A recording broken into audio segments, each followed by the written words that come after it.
Baik, terima kasih. Sebelumnya saya share screen dari CV pematerinya dulu ya. Ya, jadi selamat siang buat teman-teman semuanya. Jadi sebelum dimulainya acara ini, saya pengen memberikan info yang pertama tentang pemateri kita terlebih dahulu. Tapi sebelumnya, kenapa acara ini diselenggarakan? Karena sebelumnya emang banyak gitu yang bertanya seputar yang pertama tentang beasiswa. Kebetulan kan karena pemateri kita ini mendapatkan beasiswa, bisa dilihat di poin kedua. Sebentar. Jadi pemateri kita ini, Muhammad Bradu ini mendapatkan beasiswa pendidikan magister menuju dokter untuk sarjana unggul. Jadi nanti untuk lebih jelasnya nanti dijelaskan sama Mas Bradu aja. Cuma singkatnya, beasiswa PMDSU ini nanti jadi ketika teman-teman itu masih sarjana teknik, jadi masih lulusan S1, itu kalau saya tidak salah programnya dari Bapak Jokowi, jadi nanti langsung diberikan beasiswa sampai S3. Jadi nanti kalian teman-teman bisa S2 cuma setahun kalau nggak salah, kemudian lanjut dengan S3 seperti itu. Kemudian Mas Brado ini konsentrasinya ini sistem tenaga listrik. Selanjutnya ada beberapa pengalaman. Jadi sebelum Mas Brado melanjutkan S2 dan S3-nya ini, sebelum mendapat beasiswa, Mas Brado ini sempat menjadi asisten peneliti di Korea Selatan. Kemudian ini ada topik penelitiannya. Topik penelitiannya itu microgrid stability di sistem tenaga listrik seperti itu. Jadi sebelumnya saya jelaskan kembali, nanti teman-teman bisa bertanya ke Mas Brado ini seputar yang pertama tentang beasiswa PMDSU itu tadi, kemudian beasiswa yang lain mungkin. Kemudian yang bisa ditanyakan selanjutnya itu mengenai apa perbedaannya. Sebenarnya kan yang paling banyak ditanyakan itu kan perbedaannya. Perbedaan antara sistem tenaga listrik. Jadi nanti konteksnya kita harus kuatkan, sebenarnya luas ya, tadi Mas Andra sudah jelasin. Jadi nanti yang kita bahas di sini itu hanya di sistem tenaga listrik saja. Untuk materi topik-topik lain tentang sistem tenaga listrik, misalnya ada power elektronik dan sebagainya, nanti dijelaskan di sesi yang berbeda seperti itu. Jadi untuk fokus bahasan kita pada hari ini hanya sistem tenaga listrik. Teman-teman bisa tanya misalnya STL di perbedaannya apa di S2 dan S1, atau di S3 itu apa perbedaannya, seperti itu. Seperti itu. Mungkin kepada Mas Bradu silahkan dimulai presentasinya. Baiklah, terima kasih Mas Bagas atas kesempatannya. Pertama, saya buka terlebih dahulu. Assalamualaikum warahmatullahi wabarakatuh. Terima kasih untuk semua teman-teman yang sudah hadir untuk meluangkan waktunya agar kita dapat belajar bersama di sini. Nah, di sini kita akan bahas tentang studi lanjut serta peluang beasiswa teknik elektro bidang sistem tenaga listrik. Perkenalkan, nama saya Muhammad Brado. Ada di sini ada email saya jika ada nanti pertanyaan seputar materi ini atau meminta PPT bisa ke panitia, atau nanti ada pertanyaan spesifik bisa email ke email saya. Di sini outline kita atau yang akan kita bahas ada 4 poin. Pertama itu pendahuluan, nanti ada apa saja yang akan kita bahas. Yang kedua sarjana, master, dan doktor. Itu nanti kita akan belajar tentang apa sih perbedaan dari sarjana, S1, master, dan doktoral. Kemudian nanti kita akan masuk spesifik ke sistem tenaga listrik, bagaimana apa saja yang kita pelajari di sana, dan juga nanti ada topik-topik apa saja yang lagi hangat saat ini untuk dijadikan topik penelitian atau topik bahasan yang lagi tren. Kemudian untuk yang terakhir, untuk masalah beasiswa, nanti saya akan memberikan beberapa pengalaman, baik itu beasiswa dalam negeri ataupun beasiswa di luar negeri.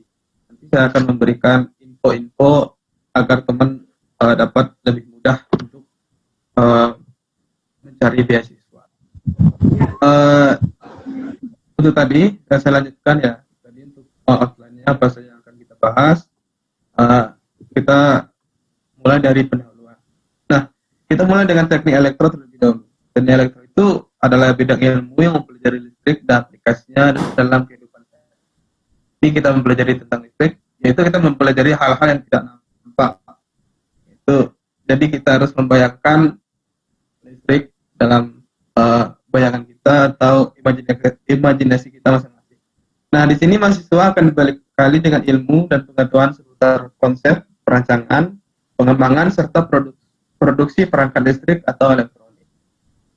Kemudian untuk di teknik elektro itu terdapat jenjang pendidikan sarjana, magister, serta doktoral yang memiliki tuntunan dan tahapan pemahaman ilmu. Kemudian nanti ada kesempatan beasiswa, itu sangat banyak di bidang teknik elektro secara khusus, yang sangat terbuka baik di dalam negeri maupun di luar. Untuk sarjana, master, dan doktor, kita akan bagi menjadi dua fokus. Yang pertama itu kewajibannya apa aja, kemudian keilmuannya itu gimana. Untuk kewajiban ini terdapat beberapa perbedaan. Untuk sarjana biasanya itu memiliki kredit yang sangat banyak, yaitu sekitar 144 SKS atau lebih. Biasanya itu minimal 124, tergantung dari universitas masing-masing. Nah, di sini kita juga melakukan kuliah. Nah, perbedaan yang sangat mencolok di sini tuh di sarjana kita memiliki KKN, kuliah kerja nyata, biasanya ada magang atau kerja praktek, kemudian baru tugas akhir atau di sini di sarjana adalah skripsi. Untuk masa studinya itu dari 4 sampai 7 tahun, maksimal 7 tahun.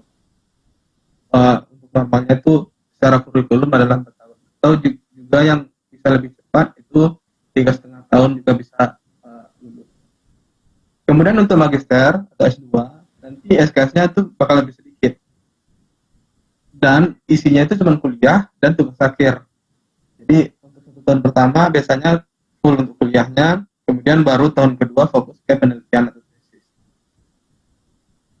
Untuk masa studinya itu 2 sampai 3 atau 4 tahun. Itu tergantung kebijakan dari kampus masing-masing. Untuk doktoral dia mirip-mirip dengan magister, tetapi di sini disertasinya itu memiliki SKS yang lebih besar. Yang 40 SKS itu hanya untuk kuliahnya. Ya, dan juga fokusnya kuliahnya itu di tahun pertama. Kemudian 2 atau 3 tahun berikutnya itu fokus ke penelitian. Untuk masa studinya itu normalnya 3 sampai 4 atau 5. Ini untuk kewajiban yang harus dipenuhi bagi mahasiswa S1, S2, dan S3. Itulah perbedaan mendasar antara ketiga masa studi. Kemudian untuk keilmuannya, untuk jenjang sarjana, pendalaman materinya itu general atau umum. Jadi kita mempelajari suatu bidang, yaitu di sini teknik elektro umum. Kita apalagi semester awal kita mempelajari berbagai macam konsentrasi dan dasar-dasar, seperti kita mempelajari dasar sistem kendali, kita pelajari dasar STL, dasar komunikasi, semua dipelajari. Tetapi nanti biasanya di semester pertengahan kita akan mengambil konsentrasi yang menurut minat dari mahasiswa. Untuk risetnya atau tugas akhirnya itu dia lebih ke implementing assisted method atau mengimplementasikan metode yang sudah ada. Seperti kita lihat perancangan suatu alat, misalkan di bidang kendali robotik. Kalau di bidang STL itu misalkan kita bikin simulasi perancangan pembangkit, atau di komunikasi itu bikin perancangan antena dan segala macam. Jadi dia implementasi apa yang udah ada, tapi dia implementasikan ke suatu objek yang akan mereka buat. Berbeda dengan magister, pendalaman materinya itu lebih spesifik daripada sarjana. Maksudnya di sini kita mulai fokus terhadap satu topik di dalam konsentrasi tertentu. Misalkan di sini di sistem tenaga listrik. Sistem tenaga listrik kan itu sangat umum, banyak, misalkan dari jaringan transmisi sampai beban. Tapi kalau misalkan di magister kita misalkan fokus di mana, di bagian tegangan tingginya, di saluran transmisinya, fokus ke satu hal tersebut. Tidak tidak melakukan analisis terhadap keseluruhan keilmuan. Nah, risetnya itu developing assisted method. Dia mengembangkan metode yang sudah ada. Jadi, at least dia memiliki suatu progres, misalkan akurasi suatu metode, bertambah sekian persen. Jadi, itu sudah bisa menjadikan sebuah tugas akhir atau tesis dari mahasiswa S2. Untuk mahasiswa S3, doktoral, itu more spesifik. Jadi dia akan melewati batas keilmuan yang sudah ada di bidangnya. Nanti dia akan menembus batas atau di suatu titik, itu dia menemukan suatu metode, sehingga keilmuan di dunia teknik elektro itu menjadi berkembang dikarenakan risetnya tersebut. Di sini saya mempunyai ilustrasinya. Perkembangan dari dunia di pendidikan. Imagine a circle that contains all of human knowledge. Ini kita bayangkan semua pengetahuan manusia itu di satu lingkaran ini. Pada saat kuliah sekolah dasar atau SD, kita mengetahui pengetahuan yang kecil. Jadi pengetahuan dasar. Nah, selanjutnya ketika kita lulus SMA atau SMK dan sederajat, kita mengetahui lebih banyak dari sekolah dasar dan SMP. Kemudian kita melanjutkan studi ke S1. Nah, di sini kita gain a specialty. Misalkan kita ngambil jurusan, gitu. Ini kita teknik elektro. Jadi kita mempunyai specialty di bidang teknik elektro. Jadi di sini ada satu benjolan dikit, itu adalah keilmuan kita untuk S1.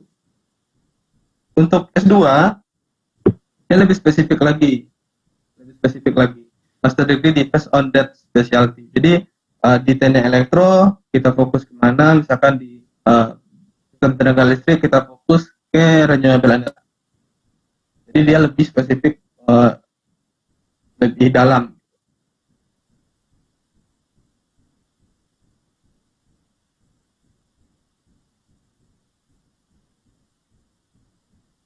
Terus membaca penelitian-penelitian yang sudah ada, itu ini ditambah S3. Nah, ketika kita membaca banyak penelitian, jadi kita sudah tahu the edge of human knowledge. Jadi sampai mana batasan pengetahuan dunia di bidang tersebut. Misalkan di teknik elektro, sistem tenaga listrik, sampai mana renewable energy pelajari. Jadi kita sampai menemui titik ujungnya. Nah, ketika kita fokus pada satu titik tersebut, nah kita akan push atau mendorong batasan tersebut dalam beberapa tahun. Misalkan di S3 itu 2 tahun, 3 tahun. Kita akan mendapat suatu hal yang baru, yaitu kita akan melampaui batasan tersebut, maka itu dikatakan PhD atau S3. Jadi itulah perbedaan dari S1, S2, S3. Jadi PhD ini kita akan melampaui batasan keilmuan yang ada tentang suatu hal yang secara spesifik. Itu ilustrasi dari keilmuan dari S1, S2, dan S3. Kemudian kita akan masuk ke sistem tenaga listrik. Di sini kebetulan saya S1-nya itu konsentrasinya itu sistem kendali kebetulan. Jadi di S2 saya beralih ke sistem tenaga listrik dikarenakan waktu kemarin di Korea Selatan topik penelitian saya di sana itu sistem tenaga listrik. Jadi di UGM saya melanjutkan penelitian tersebut. Ini untuk sistem tenaga listrik ini adalah sistem tenaga listrik modern. Jadi dari pembangkit, transmisi, distribusi, dan beban. Nah, sistem tenaga listrik adalah suatu sistem yang menjelaskan suatu proses listrik dari pembangkitan menuju beban yang saling berhubungan untuk melayani kebutuhan tenaga listrik bagi pelanggan dan kebutuhan. Sehingga dalam sistem tenaga listrik terjadi 4 komponen tadi, yaitu pembangkit, kemudian jaringan transmisi, distribusi, kemudian terakhir dan beban. Pada bagian pembangkit itu merupakan suatu komponen yang proses konversi suatu bentuk energi menjadi energi listrik lain itu terjadi. Jadi misalkan di pembangkit itu memiliki sumber daya atau bahan bakar seperti air, batu bara, panas bumi, angin, dan lain sebagainya. Jadi di pembangkit tersebut mengkonversikan sumber daya ke dalam energi listrik. Setelah dibangkitkan, level tegangannya itu sesuai dengan spesifikasi generator pembangkit yang digunakan. Nah, di sini biasanya berkisar antara 11 sampai 24 kV. Itu tegangan dari generator. Untuk pembangkit yang berkapasitas lebih besar, biasanya menggunakan level tegangan yang lebih tinggi. Tenaga listrik yang dihasilkan di pembangkit, tegangannya akan dinaikkan oleh trafo step-up untuk dikirimkan ke sistem interkoneksi transmisi. Nah, di sini tegangan tersebut yang sudah dibangkitkan di generator itu bisa dibilang itu kecil. Jadi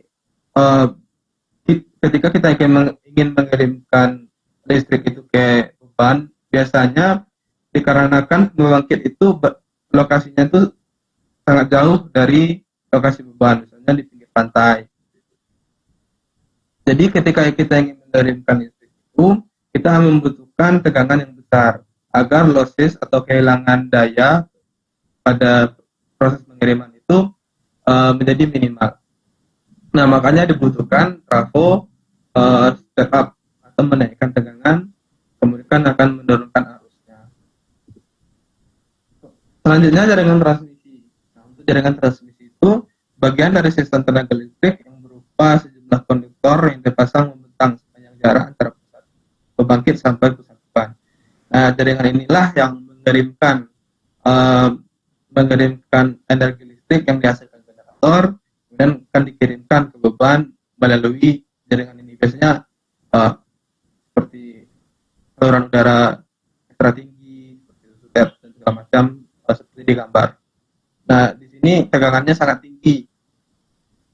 Seperti yang saya jelaskan tadi, tegangan yang tinggi itu berguna untuk meminimalisirkan losses atau kehilangan daya. Secara ringkas, fungsi transmisi adalah menyalurkan energi listrik. Nah, pada transmisi diperlukan efisiensi yang tinggi agar yang disalurkan tidak banyak hilang dan rugi-rugi dayanya turun, sehingga tegangannya itu harus besar. Biasanya itu di atas 70 kV. Jadi dapat kenaikan tegangan dari tadi berapa 11 sampai 24 volt ke 70 kV dan juga bisa 500 kV. Sekarang untuk transmisi modern sekarang ada penelitian mencapai 1000 kV. Nah, energi listrik yang dikirimkan tadi nanti akan masuk ke GI atau gardu induk yang kita pernah lihat lah, biasanya GI itu di dalam suatu wilayah. Nah, GI inilah yang akan membagi-bagi energi tersebut untuk disalurkan ke beban-beban. Nah, ini adalah yang dinamakan jaringan distribusi. Nanti dia akan mendistribusikan energi yang setelah kita hasilkan di bangkit yang jaraknya sangat jauh, dikirimkan ke GI, nanti dibagi, kemudian dikirimkan ke beban-beban sesuai kebutuhan. Nah, di sini juga untuk beban listrik. Untuk beban listrik itu dia memiliki 3 jenis beban. Kita lihat di point of view-nya sistem tenaga. Yang pertama itu beban industrial, yang kedua komersial dan residensial. Nah, beban industrial itu adalah beban dengan level tegangan yang paling tinggi, yaitu berkisar 100 kV atau lebih. Nah, beban industrial ini biasanya digunakan pada industri-industri besar seperti pabrik semen segala macam, dan dia langsung terhubung ke jaringan transmisi tadi, sehingga tidak diperlukan masuk ke GI terlebih dahulu. Jadi energinya itu langsung ditarik ke jaringan transmisi. Kemudian beban komersial ini seperti mall, rumah sakit, dan pusat-pusat bisnis lainnya. Nah, di sini biasanya langsung terhubung PGI karena dia langsung membutuhkan dia membutuhkan tekanan menengah sekitar 20 kV. Dan terakhir beban residensial atau biasa digunakan di kebutuhan rumah tangga yang biasa kita gunakan untuk standar di Indonesia itu 220 volt. Nah, tegangan-tegangan tersebut turun naiknya itu menggunakan trafo. Jika ingin menaikkan tegangan, maka trafo tersebut trafo step up, dan untuk menurunkan maka trafo step down.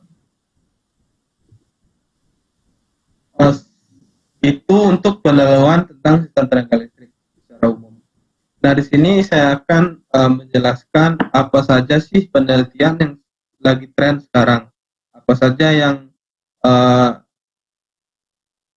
orang-orang atau para peneliti lakukan terhadap sistem tenaga listrik. Ada beberapa topik. Yang pertama, equipment durability, network security, power stability, power quality, operation and control, power electronics, renewable energy integration.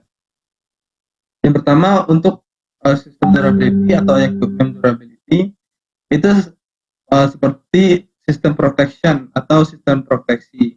Di sini kita bagaimana proteksi agar listrik yang kita gunakan itu aman. Maksudnya aman itu tidak terjadi suatu fault atau gangguan yang mengakibatkan sistem tersebut kolaps atau mati, menghindari suatu blackout. Nah, dan juga terdapat insulation engineering atau teknik isolasi. Nah, teknik isolasi ini dia fokus ke bahan-bahan dari equipment atau peralatan-peralatan dari sistem tenaga listrik, terutama untuk tegangan tinggi seperti jaringan transmisi. Nah, di sini pada teknik isolasi itu ada lightning arrestor dan surya arrestor. Nah, seperti kita ketahui, lightning arrestor atau penangkap petir secara spesifik untuk surya arrestor itu secara umum suatu alat pengaman yang mengamankan suatu gelombang tinggi atau tegangan yang sangat tinggi bagi peralatan listrik. Seperti yang kita ketahui, peralatan listrik itu memiliki kapasitas tegangan atau energi yang mereka terima itu memiliki batas tertentu. Nah, gunanya lightning arrestor dan surya arrestor ini agar tidak ada energi yang masuk yang melebihi batas kemampuan dari suatu peralatan listrik. Jika energi tersebut melebihi kapasitas dari peralatan listrik tersebut, maka peralatan tersebut akan rusak. Makanya di sini penelitian tentang lightning arrestor, surya arrestor, dan isolation itu sangat penting untuk menjaga peralatan-peralatan listrik. Kemudian ada circuit breaker, itu suatu sirkuit atau suatu alat yang memutuskan suatu jaringan,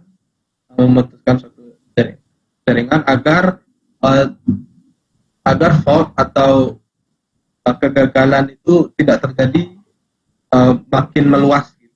Jadi apabila terjadi suatu masalah terhadap suatu jaringan transmisi atau distribusi, maka agar tidak mempengaruhi jaringan yang lain. Makanya circuit breaker itu sangat. Kemudian ada protection coordination, nanti bagaimana koordinasi atau pada peralatan-peralatan proteksi tersebut bekerja dengan baik. Gitu. Selanjutnya network security, ini lebih ke meminimalisir terjadinya blackout pada suatu jaringan sistem tenaga dan meminimalisir waktu terjadi blackout tersebut. Seperti blackout yang terjadi di Jakarta tahun kemarin atau 2 tahun yang belakang itu. Nah, network security ini gimana caranya blackout itu tidak terjadi lagi, dan bagaimana apabila terjadi blackout waktu untuk restart kembali jaringan kita itu menjadi cepat. Selanjutnya power stability, itu dia menjaga level frekuensi dan tegangan sesuai dengan kebutuhan pengguna, di Indonesia level frekuensinya itu 50 Hz dan tegangannya itu 220 volt untuk residen. Ada juga power quality, itu kualitas daya, itu parameter yang mengindikasikan kemampuan satu peralatan untuk mengonsumsi energi. Nah, di sini permasalahannya biasanya di kualitas daya, itu harmonik, faktor daya, ketidakstabilan tegangan, dan dampak dari efisiensi peralatan. Ada juga operation dan kontrol. Di sini topik di sini operation itu kita mengatur prioritas pembangkit. Jadi ketika beban itu sangat besar, misalkan beban puncak, jadi kita harus menghidupkan beberapa generator gitu. Nah, di sini kita akan menghitung generator ini paling efisien, dihidupkan jam segini, generator ini efisiennya dihidupkan jam segini. Jadi, operasinya itu harus dihitung dengan baik. Kemudian mengendalikan keluaran pembangkit sesuai dengan kebutuhan kontrolnya itu atau kendalinya itu, dia mengendalikan apabila beban naik, maka generator akan dikendalikan untuk lebih menggunakan bahan bakar yang lebih banyak. Di sini juga ada SCADA sistem, ini digunakan untuk monitoring keadaan dari sistem tenaga listrik kita. Selanjutnya topik tentang power electronics. Nah, di sini ada konverter, inverter, power electronics control dan operation, dan virtual synchronous generator. Nah, konverter inverter ini digunakan untuk konverter itu biasanya untuk arus rumah. Jadi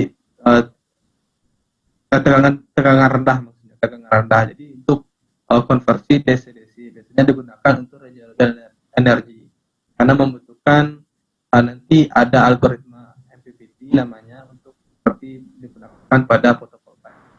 Untuk inverter ini digunakan untuk mengendalikan untuk mengkonversikan listrik DC ke AC. Nah, nanti inverter ini yang digunakan untuk mengendalikan keluaran dari produk-produk energi dari energi terbarukan atau renewable. Untuk power electronics control and operation itu nanti bisa power electronic atau seperti inverter itu digunakan sebagai virtual synchronous generator. Nah, di sini virtual synchronous generator itu topik penelitian saya, insya Allah nanti sampai S3, yaitu bagaimana kita menirukan karakteristik generator sinkron yang konvensional atau skala besar menjadi sebuah generator sinkron skala kecil yang menggunakan energi terbarukan, power elektronik. Nah, ini yang sangat hot sekarang tentang renewable energy integration. Nanti ada kita belajar smart grid, microgrid, renewable energy penetration, unstable power, energy storage implementation. Nah, di smart grid itu nanti kita akan mengembangkan suatu jaringan yang smart. Di sini hubungannya dengan IoT. Jadi SCADA sistemnya itu lebih advance atau lebih bagus gitu. Nah, untuk microgrid itu kita membuat suatu jaringan skala kecil seperti di sebuah universitas kita memiliki pembangkit sendiri, memiliki media penyimpanan atau baterai, kita memiliki beban sendiri.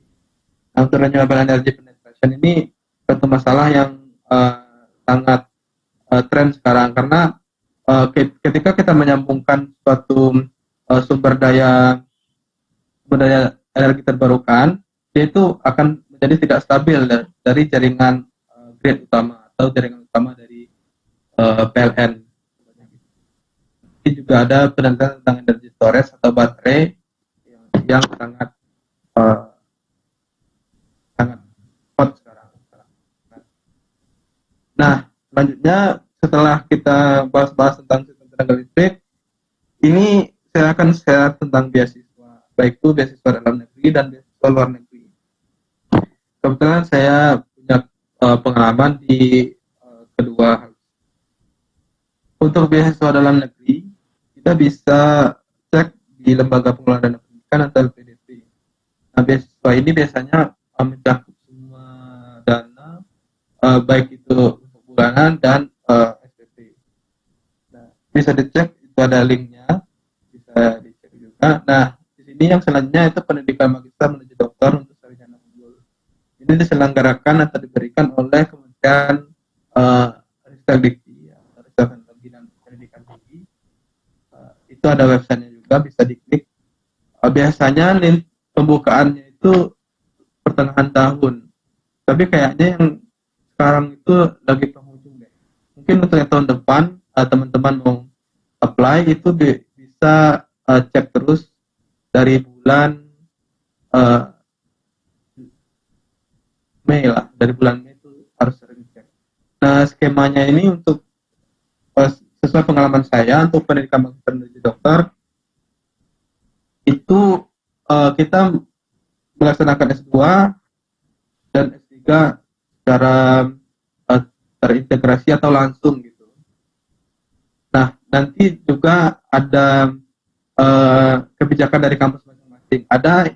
Ada kampus yang S2-nya itu pakai tesis, dan ada kampus yang S2-nya tidak perlu tesis tapi langsung ke jenjang S3 atau langsung gitu.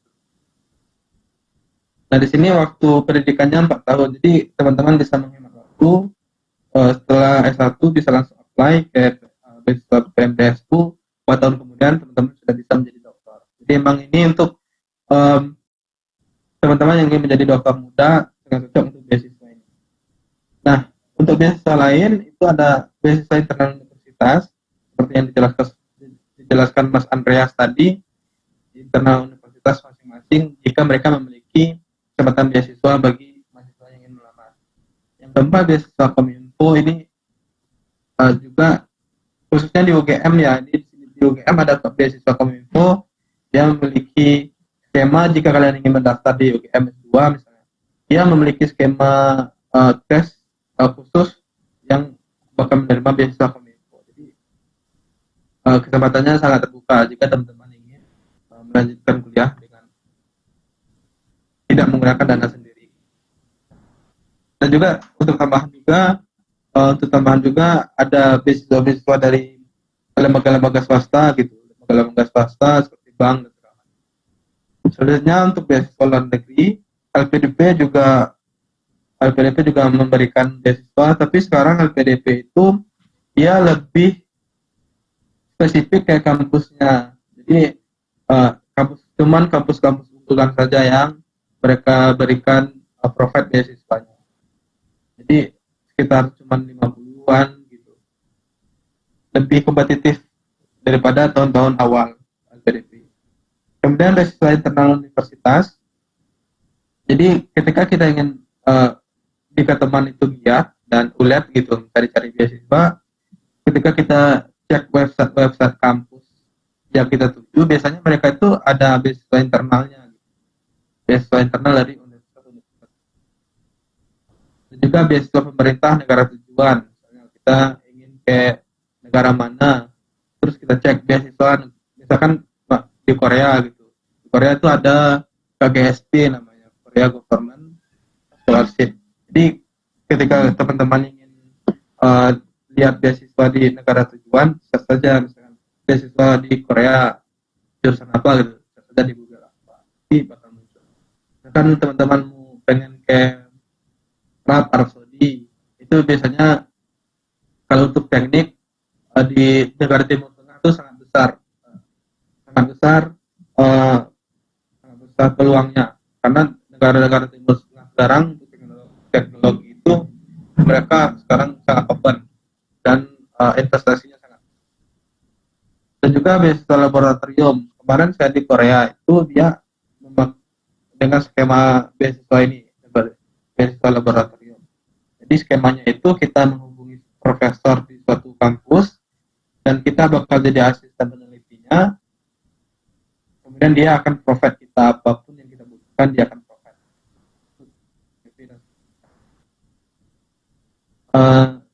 Nah, hal yang sangat penting untuk teman-teman yang ingin cari beasiswa itu adalah sertifikat bahasa Inggris yang sangat saya tanamkan. Jadi jika teman-teman ingin benar-benar ingin melanjutkan studi, mulailah dari sekarang untuk mempersiapkan nilai kemampuan bahasa Inggris, TOEFL atau IELTS. Dan kalau bisa TOEFL-nya itu TOEFL IBT atau Internet Test, dan untuk IELTS-nya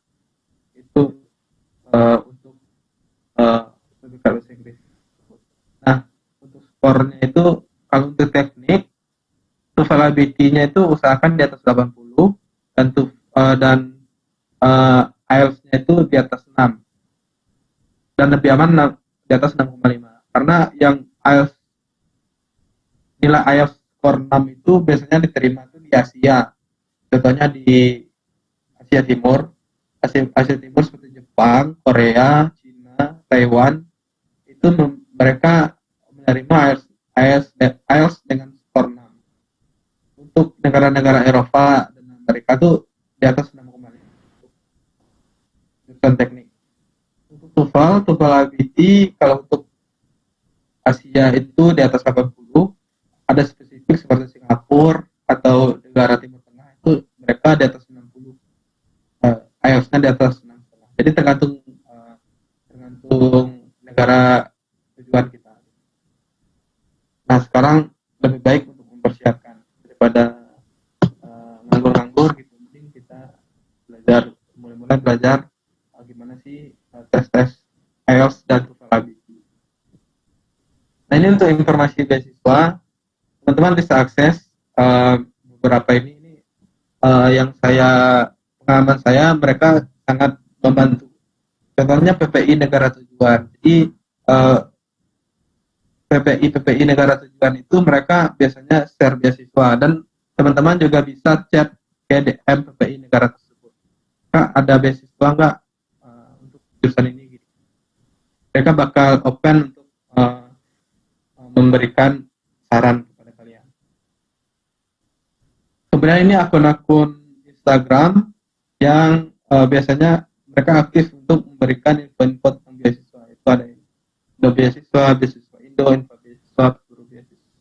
Dan kadang itu mereka juga memprovide sebuah grup WhatsApp. Grup WhatsApp itu mereka akan share informasi-informasi beasiswa di grup tersebut. Jadi teman-teman bisa mendapatkan informasi dari sana. Semoga membantu. Terima kasih.